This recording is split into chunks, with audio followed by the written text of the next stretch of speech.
Venezuela president Nicolas Maduro Sathya Sai ബാബ ഭക്തൻ.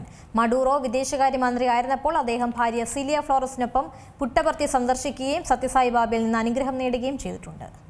Venezuela president Nicolas Maduro Sathya Sai ബാബ ഭക്തനായിരുന്നുവെന്ന റിപ്പോർട്ടുകളാണ് പുറത്തുവരുന്നത്. 2005 മഡൂറോ വിദേശകാര്യമന്ത്രിയായിരുന്നപ്പോൾ അദ്ദേഹം ഭാര്യ സിലിയ ഫ്ലോറസിനൊപ്പം പുട്ടപർത്തി സന്ദർശിക്കുകയും സത്യസായി ബാബയിൽ നിന്ന് അനുഗ്രഹം നേടുകയും ചെയ്തിട്ടുണ്ട്. ആ സമയത്ത് അവർ പ്രത്യേകമായി തന്നെ സത്യസായിയെ കണ്ടുമുട്ടി. സൈമൺ ബൊളിവാറിന്റെയും ഹ്യൂഗോ ചാവേഴ്സിന്റെയും ഫോട്ടോകൾക്കൊപ്പം അദ്ദേഹം തന്റെ രാഷ്ട്രപതി കൊട്ടാരത്തിൽ സത്യസായിയുടെ ഒരു ഛായാചിത്രവും സ്ഥാപിച്ചിരുന്നു.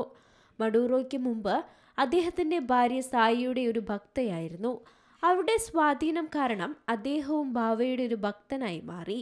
2011 സത്യസായി മഹാസമാധി നേടിയപ്പോൾ വെനസ്വേലൻ ദേശീയ അസംബ്ലിയിൽ അനുശോചന പ്രമേയം അവതരിപ്പിക്കുന്നതിൽ മഡൂറോ പ്രധാന പങ്ക് വഹിക്കുകയും ചെയ്തിരുന്നു. മറ്റേതൊരു ദക്ഷിണ അമേരിക്കൻ രാജ്യത്തിൽ നിന്നും വ്യത്യസ്തമായി അദ്ദേഹം ഒരു ദുഃഖാചരണം പ്രഖ്യാപിക്കുകയും ആത്മീയ ഗുരുവിനോടുള്ള തന്റെ ഭക്തി പ്രകടിപ്പിക്കുകയും ചെയ്തിട്ടുണ്ട്. അദ്ദേഹം സത്യസായിയുടെ മഹാസമാധിയും സന്ദർശിച്ചിരുന്നു. 2025 നവംബർ 23 സത്യസായി ബാബയുടെ ശതാബ്ദി ആഘോഷവേളയിൽ അദ്ദേഹം ബാബയെ പ്രകാശത്തിന്റെ മൂർത്തി ഭാവമെന്നായിരുന്നു വിശേഷിപ്പിച്ചത്.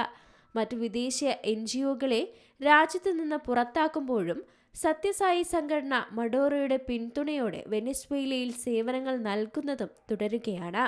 International desk, Zee Malayalam news.